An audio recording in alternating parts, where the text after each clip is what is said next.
My advice to a coming Nigeria, the incoming Nigeria president, because according to what is happening in Nigeria, Nigeria is divided. That division let us get enough deep problematic that we can't solve.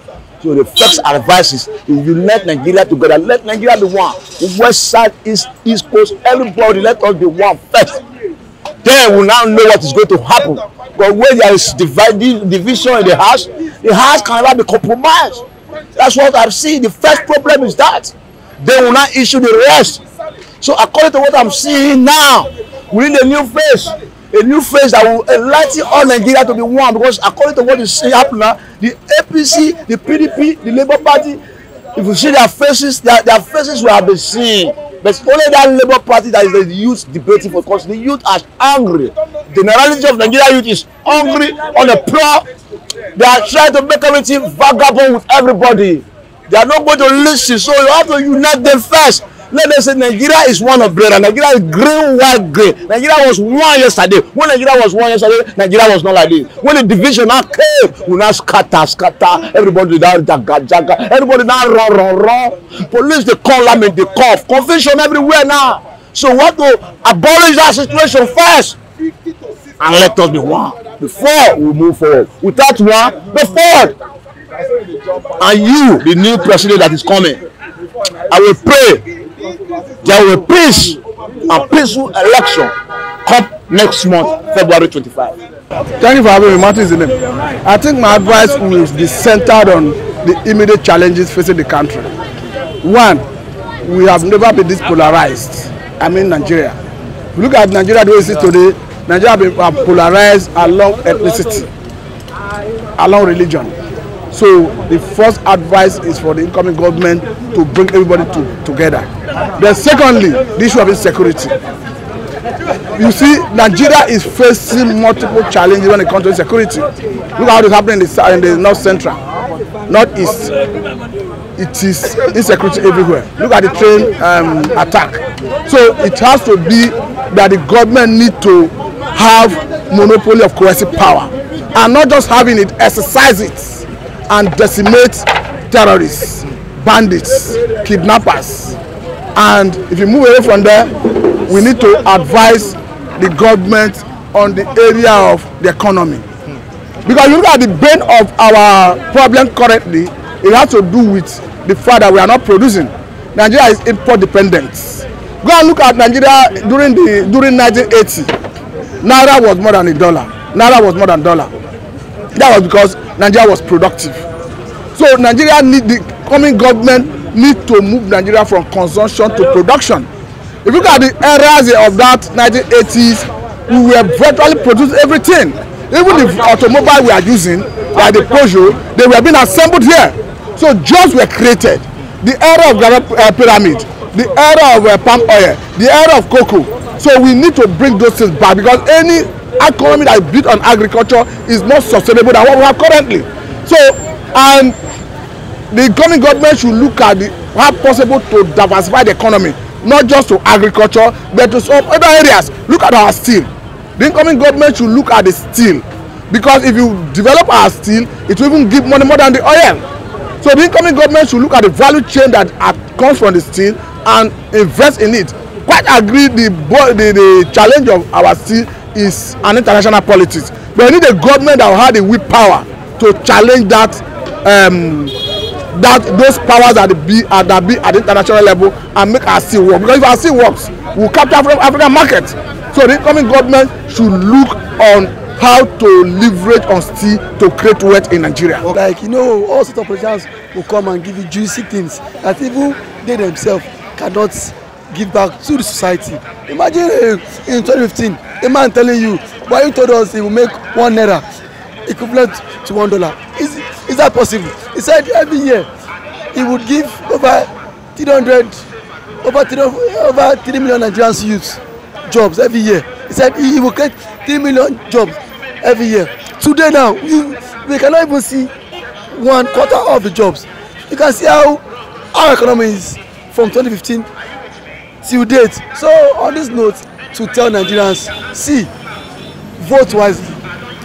Choose who you want to vote for. Among the 3 leading aspirants, they are best of same feather. Even the Soko Obi, Forget all this social people, all this propaganda. Youth saying. I saw a video. I saw a video of recent where Obi was campaigning for the PDP and telling Nigerians to vote for PDP. That PDP is the only right path to success and all that. Now, the same Obi is coming out under the platform of Labour Party, claiming to be righteous, in the public space. Now, how do you think Nigeria would see this? See, in as much as everybody has their rights and their decision to vote or to support any political candidate, but I will not be cajoled with all this. I will not vote on sympathy again, Mr. Michael. Just like Virata told us that just like he had no When shoes. he came in, he said he had no cow. He had no seat in his house. He only had one house or something like that. Yes. Yeah. I want to vote based on how competent are you. I will start to see by looking at all the track records. Obi, to me, is a good candidate, but how well did Obi perform when he was the governor of Anambra State? That is before you vote person, you must look at the track records. And people just get Obi. How well do you know this Obi? This same Obi that could not pay civil servants, doctors strike on Obi's watch for good 1 year, 30 months in Anambra State. Resident doctor, I start to be corrected. This is the same Obi that threatened to sack 3,000 teachers in the state. This same Obi that could not conduct local government election for good 8 years when he was the governor of Anambra. This same Obi, let Obi tell Nigerians how he wants to alleviate poverty in the life of Nigerians. How did he alleviate poverty when he was the governor of Anambra? How many jobs did he create? Only thing he created was this Euro beer up to today. That's a part of achievement.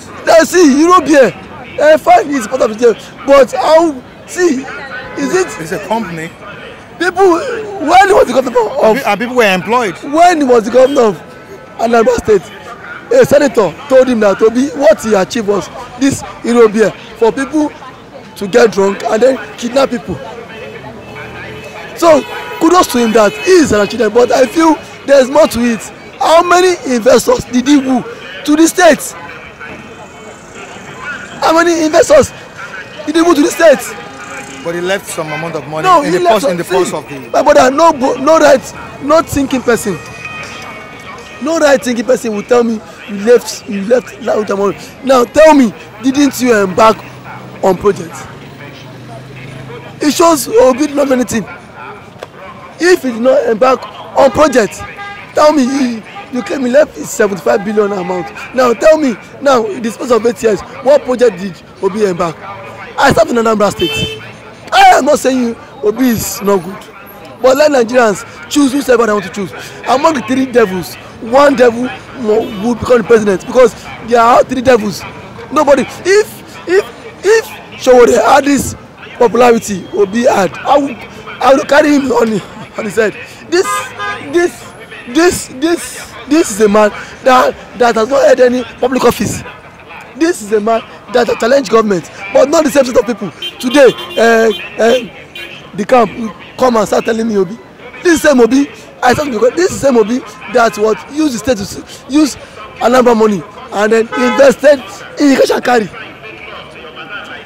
Go to Kecha and see and ask who owns cash and carry. Obi. He used the state money to invest in his personal business. My brother, see, at this point, Nigeria is destined to fail. Forget study. No, destined to fail. When we are looking for a transformation. It has been shorter to fail in the sense that now every society gets the kind of leader they deserve.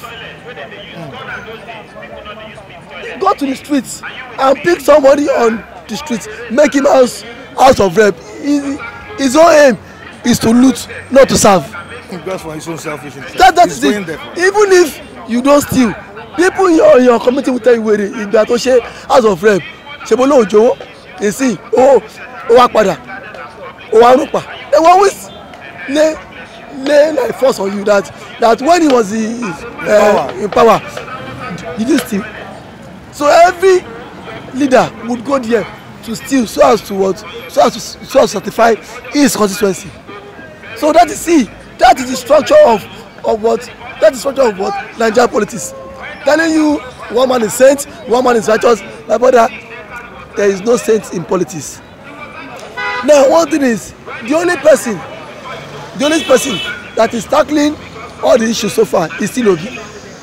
That is addressing issues according to manifestos.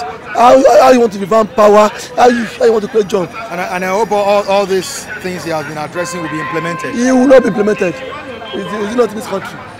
And on this note, we say goodbye to you on today's edition of Diverse Views. Join us next time on the same platform. Michael Adekunle remains my name.